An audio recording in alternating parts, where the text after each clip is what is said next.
Hey guys, it's Steph, and I decided to do my video presentation on multiple sclerosis, or also known as MS. And I wanted to apologize in advance for anyone who forcefully or willingly has to listen to my voice for the next 10 to 15 minutes. Here we go. So, what is MS? MS is an autoimmune disorder in which an individual's immune system attacks itself, and particularly in the central nervous system, in which it attacks myelin of axons within the spinal cord or the brain. So symptoms of MS can typically occur whenever they feel like it, but generally in adults aged 20 to 40. My father was first diagnosed when he was 35. It is said that MS is actually more prevalent in females. However, in my personal experience working in the medical field, I can recall more males who were diagnosed with the disorder. So these are three of the most common symptoms: cognitive impairment, visual, and fatigue. And cognitive impairment includes memory loss, trouble problem solving, paying attention, making decisions, brain fog, any typical executive decision that our prefrontal cortex pretty much decides is affected. Visual impairment can include just blurry vision, possibly double vision, color blindness, or general blindness. And this particular symptom is more common in females than their male counterparts who have MS. And a big symptom is fatigue, increased fatigue. Some of the lesser common symptoms are speech impairment, seizures, breathing problems, and hearing loss. However, I have yet to meet a patient who has any of these side effects. So, how is MS diagnosed? Well, it can't be determined by one single test, but rather it's an accumulation of multiple tests, including MRIs, neurological exams, testing cerebrospinal fluid, and evoked potentials. So, MRIs are pictures taken of the nervous system, which help to locate lesions in the brain and the spinal cord, and these lesions is where myelin is damaged, and it's portrayed by these white spots or really darkened areas.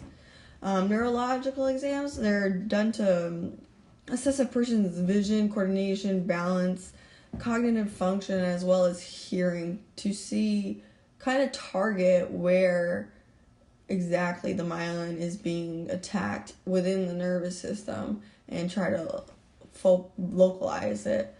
So cerebrospinal fluid is then tapped into to check for abnormalities, whether in the form of enzymes, antibodies, or white blood cells. And lastly, evoked potentials are a simulated test which helps to measure electrical brain activity. So MRIs, also known as magnetic resonance imaging, is a non-invasive way to help diagnose MS. It's one in which a person lies on a table, which is then inserted into a tube that then creates magnetic fields as well as radio frequencies to produce an image that compares relative tissue to one another. Since the human body is made up of mostly water, the hydrogen protons in the water become attracted to each other and attracted to the magnetic field caused by the tube. The protons will then absorb this magnetic field, and it causes them to reverse their spin, kind of like the north-south spin of the Earth. And when the magnetic field is shut off, it slowly begins to return to its normal spin in a process called precession. And this process is actually what produces the radio signal which is made into an image. But because the protons return to their spins at different rates, the scanner is able to distinguish the different types of tissue from one another. So you're able to distinguish brain tissue from skeletal muscle tissue to fascia tissue, and etc. And more in particular, brain tissue from brain tissue. So as you can see in the MRIs on the right, the myelin is damaged, and myelin is a fatty substance, so in normal conditions it would repel the water.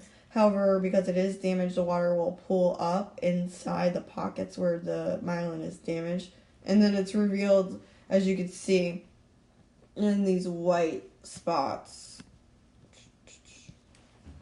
There. So cerebrospinal fluid, also known as CSF, is a fluid which helps to insulate our brain and our spinal cord, and it also helps to remove waste, which is why they collect it to test for MS, because if our body and our immune system is fighting itself, then there will be excess metabolites and gunk within our cerebrospinal fluid. So it's retrieved via a spinal tap, which is putting a really long needle into your spinal cord and extracting the fluid, because the only other way to get spinal fluid would be from your head, and I don't think there are many people willing to put a very large needle inside their head. So what exactly they're looking for are antibodies and oligoclonal bands within the CSF that our immune system sends to attack what they think are foreign bodies, but it's actually not, and it's our myelin. One little interesting fact about cerebrospinal fluid is that in a person who maybe you're suspecting experienced a brain injury, if any kind of clear fluid is coming out of their nose after the injury, and I'm talking about right after, and you're not sure if it's just mucus or something more serious such as CSF, if you dab the liquid with a tissue, the substance on the tissue will then have a halo around it, which helps you to differentiate CSF from mucus, because mucus doesn't have that halo. And then you're able to tell that a person did experience a brain injury, because leaking CSF is really bad. The last test in diagnosing MS is evoked potentials, which are a simulated test that help to measure electrical brain activity in relation to touch, light, and sound. So there's 3 different forms: a visual evoked potential, a brainstem auditory evoked potential, and sensory evoked potentials. So a visual evoked potential is one in which a individual will sit in front of this screen that is displaying a checkerboard type pattern, and the checkerboards will alternate from white to black and just move around. So what the test is calculating is how quickly or slowly the individual is registering the change, and this is calculated using electrodes that are placed on a person's skull. The brainstem auditory potential is pretty much like a hearing exam that you would get at a doctor's office to test your hearing. The person will hear a series of clicks. You have to let the test goer know when you hear a click, or it's the brain activity is measured via the electrodes, which you can see on her face in the picture here. So they will know from the screen whether or not she heard the noise or not, based on her electrical brain activity. Lastly are sensory evoked potentials, or SEPs. This test is where short electrical impulses are administered to a leg or arm. So it's kind of like being tased, but at a very minimal scale.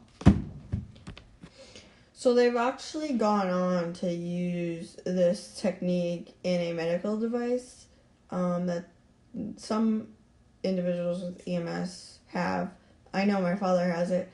It's like a knee brace, and it goes around his knee, and it'll send electrical impulses in his leg to help him contract his muscles.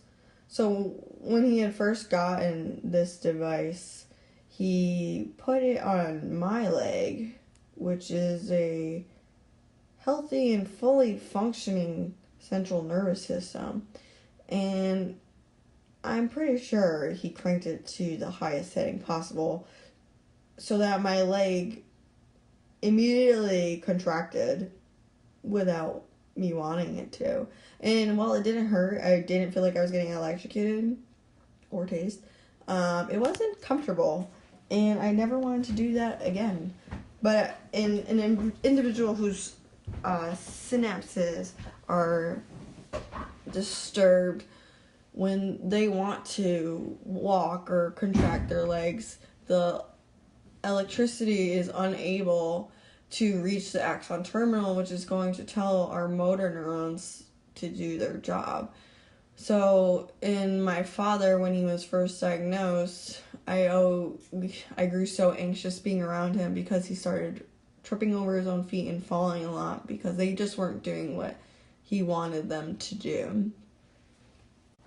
So what exactly causes MS? Well, they're not really sure. Theories are it's an immunologic, maybe environmental, possibly infectious, and hopefully not genetic. I have been reassured over and over again it's not a genetic disorder, but I don't feel like they can really rule that out because they don't know. I did include a link to a YouTube video. It is on the National MS Society's website, and it has really awesome graphics of axons and how they're being demyelinated, if you wanted to check that out. Also, I thought this was a really interesting tidbit that scientists are looking at ways to regrow myelin as potential treatments, which is really cool if you think about it, and kind of like, why haven't we done it already since we're growing ears in petri dishes? But I really hope that it's something that we can further develop in order to help these individuals with some relief. So basically, multiple sclerosis is the result of our immune system responding to what it thinks is a foreign body. And it responds by delegating its army of white blood cells to go after myelin. And it does so using two types, lymphocytes and macrophage, which will ingest and destroy the myelin, or oligodendrocytes, which are producing the myelin on the axons within the spinal cord or brain. So while there is no cure, there are plenty of meds, which can be injected, taken orally, or infused.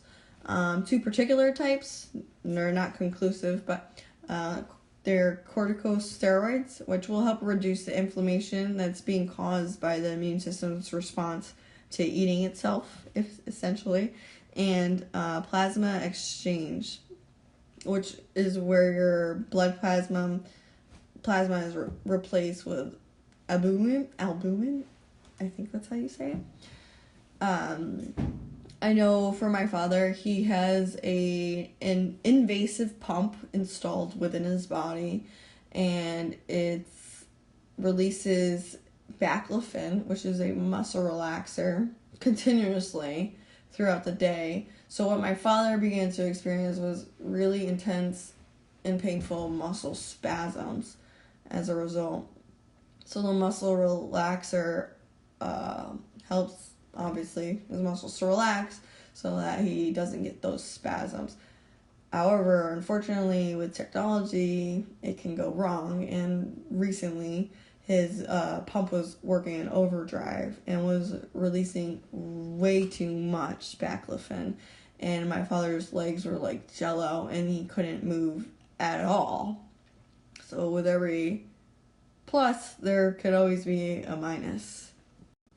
And now is the part of the lecture that I've been waiting for, where I can make Dr. Q, all in good fun, and show you guys some gorgeous neurons that were unfortunately demyelinated. So here we have our gorgeous neuron, which is myelinated.